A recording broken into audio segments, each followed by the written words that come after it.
Hi, this is Roger, thanks for dropping by. No coffee, no wine, there's a reason. I'm going to have a go at one of these one shelf rack at a time videos today.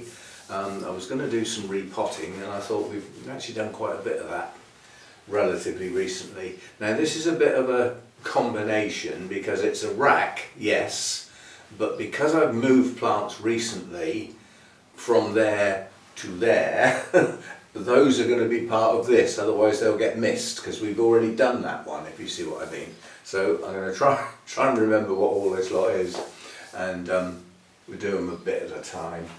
Let me just get this out of the way, and I'll get those up in there done first. There's only three, four, I'll get there in a minute. Now these are all odont types, and the reason they've been moved is because they were up here and that's too bright for them, so I've moved them away from the really bright light. Now I will do pop-ups for these. There's three of them. One of them is tiger tail, one of them has been identified, so I have a name for it, but I'm blowed if I can remember because it's about that long, and the other one hasn't been identified, so it's just that type of hybrid, intergeneric type hybrid. Now this one is coming into bloom on this growth here, so we've got a spike coming up here. This was repotted in my odont type mix, which is small bark, perlite and the New Zealand sphagnum moss. I must admit this New Zealand sphagnum moss goes green very quickly nowadays. I don't remember it doing that. That's algae, it's not, you know, it's not growing. And this plant also has a nice strong new growth coming up here. Now looking at it, it's two plants in the pot. So one's coming into growth, hopefully that will bloom later in the year. And this one, the growth has sort of matured and has a spike. So that's that one. And until one of these blooms, I don't know which is the tiger tail and which is the other one, because like an idiot we didn't put labels on them last time they bloomed. Right, these look incredibly similar, and they are. There's a little bit of a giveaway when you're looking at intergenerics. It's something I've found that's not across the board, but in a lot of cases where they've got a reasonable percentage of odontoglossum in them, they will have marks on the bulbs, like little flecks, and they're normally like a purple colour. Let me just get... Can I get at it? Yes, well I can if I move all this back. Now these are genuine odontoglossums, no mix, just the real thing. And this is what I'm getting at. It's here somewhere there's a, yeah. You see they're not pure green. They have like a coloration to them that's often a purpley tinge. Sometimes it's an orangey tinge, not to be confused with the orange rot that you can get. Now this plant I've got in my hand is worth three figures. It's got a new growth coming now. It's not been repotted since I got it. That will be potted on because I know this has come from the Mathers Foundation, and I know the potting cycle because I discussed it with Jim. So this is not due a repot this year, it's due potting on into a bigger pot with some new media to pick up the roots from the new growth, as is the other three-figure plant. Now I couldn't have bought those without money from some viewers that was donated for my visit basically, otherwise that wouldn't have happened. Right, where was I? We were looking at this one and discussing that when there's odontoglossum in the mix, there is often a discoloration to the bulbs as opposed to pure green. Now this one's coming into growth, it's got a nice strong new growth coming, that's also been repotted. Once these blooms come out, I'll get the labels done this time round. Promise. Yeah, I know what you're saying, and we've heard it all before. And then we have another one that's got quite a nice spike pushing on, and this is branching quite substantially. So on these branches, a lot of them are already showing 2 buds, so that's going to look good. I think this is 2 plants in here as well. So the latest growth on this piece of the plant has got a spike. The other piece has a new growth pushing on. So this is often where they're, you buy them and they've got 2 plants in the pot, and I often keep them as 2 plants in the pot. Now that will change. These 3 that we've just looked at, 2 of them have definitely got 2 plants in the pot. When these come round to be due to be repotted again, they will get separated, because otherwise they need a pot that's just too big. Right, so those can actually go back where they've just come from now. As I said, they got moved because the light they were in was just a bit too bright. Now, bearing in mind they're into generics, yeah, I know there's Odontoglossum in the mix, but I don't know how much. And what I do know is they seem to quite like the brighter light without being silly, if you know what I mean. I mean, odonts are a shady type plant. They don't need bright light. So I'm knocking loads of stuff over here. I mean, they are classed as a cooler grower. They don't like bright light. They like some airflow. They don't like getting blasted with a fan, but some airflow. They've got all those traits. And when they're into generic, you never know how much of each is there. So, you can only make a judgment. Right, that's that done. Now we can get on to this rack, which is where I was going to start. Right, this is my Roscioglossum Rawdon Jester that is doing absolutely nothing. But it's relatively been removed from quite deep shade to some brighter light, and it's already got paler leaves than it had before. I've got a feeling they might be a bit too pale. We shall see. But it's not doing anything. There's no new growth on it, no new roots. It's just, I'd class it as sulking, quite honestly. It's difficult to find a place in here where it starts to grow and is happy. Up here also we've got, this is the Garechia. It's Processia really. It's one of these newfangled names.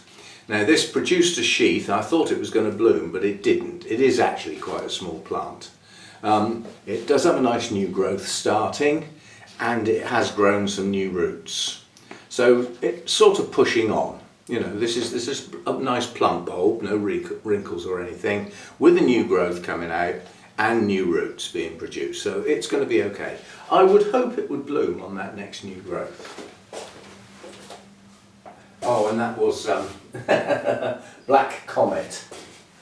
It's a very, very deep coloured plant. Right, what's this then? What's this? It's wobbling in the pot, whatever it is. Right, this is the not very strong Shari Baby. This was a small plant. It does have a new growth coming, which I'm hoping will push down some roots because this is a bit wobbly. The bulbs are quite shriveled really. That's not a happy plant, but it is growing a new growth. It will pick up eventually. And then its big brother, or sister, whatever you want to call it, which is a biggie. Now this is, we can do it now. No discoloration on these bulbs, they're green. That's more like Oncidium types rather than Odont types. And although this isn't a pure Oncidium Shari Baby, I don't think, I can't remember now. Probably is Oncidium Shari Baby. This is a monster. It's got a nice big spike coming up here, and it's got another one pushing on here, so it's got 2 spikes coming at the moment, 2 separate bulbs, There are some larger bulbs on this plant that haven't actually bloomed. They decided not to. And we also have some new growth starting as well. So that's a happy plant. That's coming on nicely. And I suspect where that new growth is that I've just showed you, the bulb behind it is also relatively new, coming up to maturity and hasn't bloomed. So that might produce yet another spike. Branching spikes on these, and quite large. That one, not much more on that shelf. Now these two are up on this shelf for the light level. They're new, I haven't had them long. When did I get them? Wisley, so earlier this year. They are both Dendrobium hybrids, but based on discolour. This is discolour, and it's a variety, Broomfieldii. I doubt if I'll ever get these to bloom, but I'm going to try. Now this is in moss. The new growth and this area of the plant is producing roots. So that's coming out of the moss in the not too distant future and going in bark. I don't like dendrobiums in moss basically, but it will have some roots actively growing when it's done, which will be soon.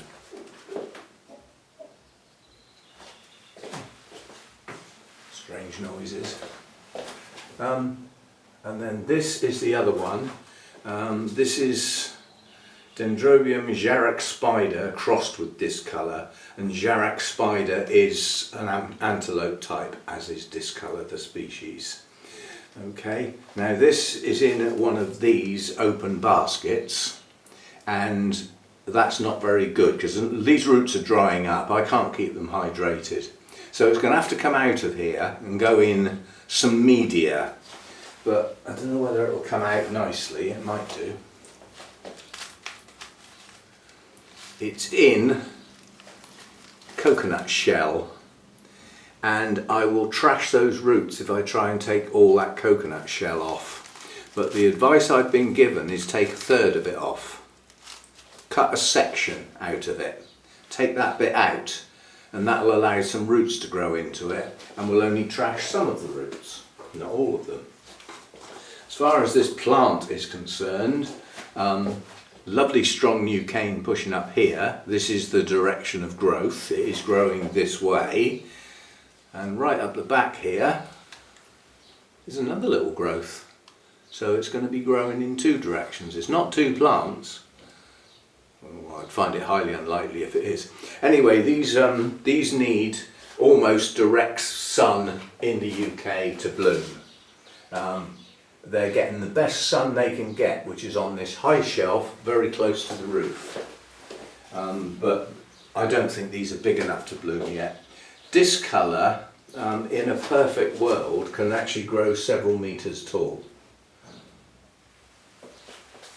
Now I'm hoping that the one that's got a hybrid mixed in with it, that's not a tall one, and the combination of the two will reduce the size of the plant. That's my theory what I have. Right, let's get the rest of these up here. These Oncidium types that are up here, the two Shari babies are putting up with that light. They're not objecting, although it could be deemed a little strong for them. This Prosthetia is in the Cattleya Alliance, a Cattleya type, so that's quite happy with bright light. That's up there like that. This one is not going back up there because I cannot believe that's the right level of light for this. So it's going to come down somewhere lower. We'll put it over here for now while I think about it. It's too much light, that one. Right, coming down to the next, because I'm going to do the whole rack. It's not that many plants on it, although there is a tray full of really small ones that aren't doing that well.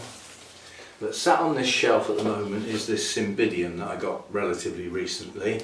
And that's got, it did have a third spike that I missed last time we looked at it. The buds on that are just opening at the moment. It's a nice healthy plant. I can see 1, 2, 3, 1, 2, 3, 4 new growths on there. Just looking through, I don't know whether you'll be able to see them. There's one in there, and then as you come round, putting that one to one side, there are 2 next to each other here, and then another one here. So 4 new growths coming on that. No, there's 5. Missed one. There's one in the centre of the plant too. So 1, 2, 3, 4, 5 new growths. So strong, healthy plant, planted in I don't know what, hasn't been repotted, but will be when the blooms are finished. Right, what else we've got then? Down here, it's got a tag. This is Miltonia flavescens, endearingly known as the revenge plant, and that needs water. I'll do it now, otherwise I'll forget. It's very, very recently been repotted, and although it's got some moss in the mix, it's in new bark, and the new bark takes the moisture out of the mix incredibly quickly. And I don't know when these are due, when this will come round again. Might be tomorrow actually. But this has got 2 new growths, recently repotted, and another growth back here that looks like it's stalled, but who knows. So Miltonia, that one. On a lower shelf, because last year my Miltonias all got far too much light. So all my big ones, my other 3, have gone down to quite low shelves. That one's not on a shelf as low as those, but in fact it will be, because I'm just going to get this. I'm just going to change something. While I think about it, do it while you think. My Lindley is going to take the place where that one's just come out, so that it gets a bit more light. Right, where are we?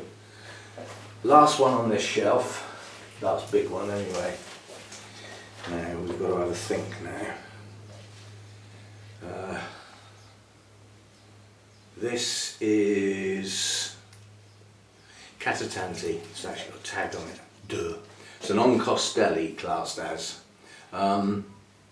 It hasn't bloomed for me yet, and given the size of it, it flipping well should do. But it's going mad with new growths. Got a big new growth there, and then sweeping round, there's another one in the centre of the plant there, coming up. And then coming round here, we've got another big one here. So there's at least 3 new growths coming up on this. I think there's actually another one there. So it's coming into growth, and another little one there is coming into growth off, and another one there, off of this direction of the plant here. And all of this direction is up against the pot. It's throwing out roots like they're going out of fashion, and if I turn the pot round here, look at all this empty space round here.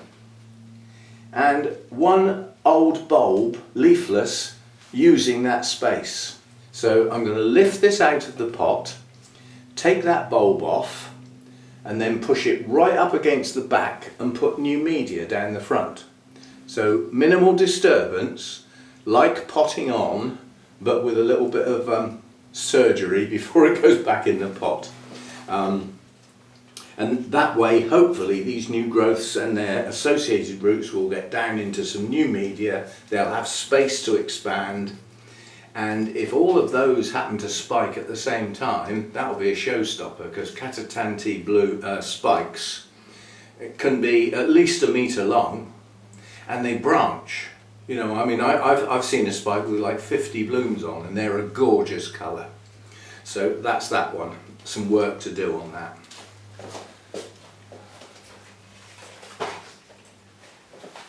On the to-do list. Right, so the flavescens was going to go down a shelf. It's going to go in there with the others. So all my big Miltonias are all together now. You get pretty good light there, but it's filtered. It's not, not what I call shouting loud light. And this can go back in there. I don't know what's going to happen with this one. I need to do a little bit more research possibly, or people who know about these things can tell me. Most of the Cymbidiums I've got are what you'd call winter into spring, early spring, yeah, and that's their blooming time. So they then produce their new growths that grow on through the summer while they're outside getting that nice bright light, and they'll get even more brighter light as we head towards the end of summer when the cool nights start to induce the spikes. What do I do with one that's in full bloom in the summer? Has that been forced into bloom? I'm not sure you can do that with Cymbidiums. I know you can with Phalaenopsis type Dendrobiums, nobody type Dendrobiums. Not sure you can mess about with Cymbidiums. They do have a season. And if that's a summer bloomer and it's got those little new growths on it now, when's that going to go outside? You see what I mean? You know, my others went out there near the beginning of May. They've already been out there for at least 4 weeks. And this one hasn't gone outside yet. And I'm not putting it outside while it's in bloom. So a bit of a conundrum. Right, and we'll finish this shelf with this tray. Now these are only in this tray because it enables me to lift 6 plants up at the same time, rather than 6 little pots. Makes watering them a lot easier. Now these are fundamentally my twinkles and a rare Oncidium species, but I haven't got tags and I've lost track of which one's which, so we're going to have to wait for them to grow. Not all of them will, some are in a bit of a sad way, but right. So this is Tiny Twinkle. This was a massive plant that used to produce dozens of spikes, and it started to fail on the mount and I didn't deal with it quick enough. However, it's got lots of new growths coming now and it's coming into the main growing season. That one will be fine. That one will pull on nicely and will recover. Next one, I haven't got a clue what this one is, but it has some new growths coming, one of which is slightly variegated. I don't know what's going wrong with that. But this is a nice strong new growth with roots coming out. So this one's recovering. It's coming on. New growths, new roots, should be okay. The next one probably isn't okay. This side of the plant's completely rotted. That's gone. I'm reluctant to take it out of the pot because I will disturb the other one, which is in a very fragile state. Tiny little growth on it that's fading, and down below there is the tiniest of another new growths. That could grow on. I don't think it will. That will probably fail. Next one, again, don't know which one it is, but it's growing. It's got new growths, they're coming on. 2 new growths on that one. And they're pushing on and producing roots, so you know it's recovering okay. Next one is also recovering okay. Again, it's sort of maturing this growth and it's got a new growth coming. So you know these are all effectively, these are like young seedling plants now because they lost so much of their you know, their older parts, that I ended up with just a couple of the latest growths to pot up. That's all I ended up with. And this one, this is an Oncidium Siku Marguerite Chianzi Glory, and basically it is a twinkle crossed back with Sotoanum, and I'm not sure it's going to make it. The back end of the plant again has rotted. I'm reluctant to disturb it because it's got a tiny new growth there that's fragile, so I'm not going to disturb it. If that tiny new growth can push on and produce some roots, this might pull on. Otherwise, it's doomed. And as I said, I keep them in that tray purely because it allows me to lift them all up at once when I want to water them. So yeah, so that's that rack with some bits from other places that were moved from that rack prior to rearranging things. So that's that. I mean, I don't know how enjoyable these sort of look at the plants are. You certainly get a variety, you know, not all the same by any means. And we did do the top shelf over there a while back. We've done over there. I think we've done down through the middle there. So it's only really this area over here that we haven't done. There's Derek's plants. There's 2, 4, 6, 8, 10. There's 12 of those. Started with 16, so we lost 4. And there's another 1 or 2 contenders that might go into that, join the 4 in orchid heaven. But quite a few of those are coming on quite nicely. There's some very rare plants in that set. Some crosses from 100 years ago that were done before the cloning mechanisms, all done by seed, crosses that may never have been done since. So there are some rare plants there. Some of the 4 that have been lost were rare plants. So, you know, you can only do what you can. There's only so much you can do. My Hercoglossom on the floor down there is actually in bloom, but I'm not going to get it out because it's like tangled up in the shelf at the moment. But it was put down there to get good light and hopefully get some new growths going, so we'll leave that there for now.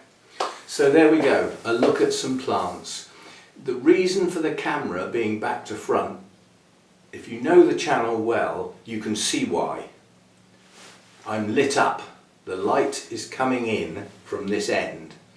If I'd put the camera in the normal place so that you can see the garden and everything in the background, I'd have been holding the plants in the shadows, so they wouldn't have worked. So you have to put up with the boring background simply because it put the light on the plants that we were looking at. That's why the camera's round the other way. I won't say the wrong way, it's the other way. And yes, that'll do for today. Things got rearranged, various reasons, but Hannah was supposed to be down last weekend and she couldn't come. This weekend she would have been down for this weekend, but I've got the Orchid Society AGM on Saturday, so obviously, you know, I wouldn't have had time to go and get her so I'm going to get her on Sunday morning. She's coming down for Sunday and some of Monday, so it'll be a shorter weekend, but you know, she'll be down Sunday. That might mean you don't get your Sunday chat. I certainly won't have time to film that sort of thing on Saturday, and I don't normally do filming when Hannah's around, so there might be a little bit of a break. We shall see. Undecided. And it's Wednesday today. Friday is Project Orchids Day, and that this week is the Renanthera. And I've had several requests to say, how is that Vanda doing that went up in the bathroom, which is where the Renanthera is, Renanthera. I still haven't made my mind up on that. But they're both up in the bathroom, so I will sneak the Vanda on the end of the Project Orchid video. It does lend itself to being, you know, done together there because they're both up in the bathroom. So we'll have a look at those on Friday. Tomorrow will be one of these working orchids that I've discussed today. One of those, or maybe more than one, will get done tomorrow. My heater should arrive. It's been dispatched, it's out for delivery, so it will get here today, and that'll be my last little job for the day, will be to, you know, undo the connections and everything on this, get the old heater out and wire the new heater in and check that everything works okay. We dropped down to 13 last night. That's not bad for one short night. And the temperature this morning came up a couple of degrees relatively naturally. It's okay, you know, having that heater conk out has not been too much of a big deal. As I say, it's a good job it wasn't in winter. Well, I'd have had to get the backup. And if the worst comes to the worst, I'd have to get in the car and go somewhere and actually buy one there and then and bring it home. That would have been what I'd have had to do if the old one didn't work in winter. I might actually get the old one out and test it. Just to make sure that I have got a backup. Okay, so that's it for today, and yeah, keep those comments coming, keep the old thumbs up coming. Reading up today on how YouTube currently selects videos to promote. It doesn't. The algorithms have been completely changed. It now depends on the viewer. So when the viewer picks a video, those videos down the side are selected on what YouTube thinks that viewer will want to go to next.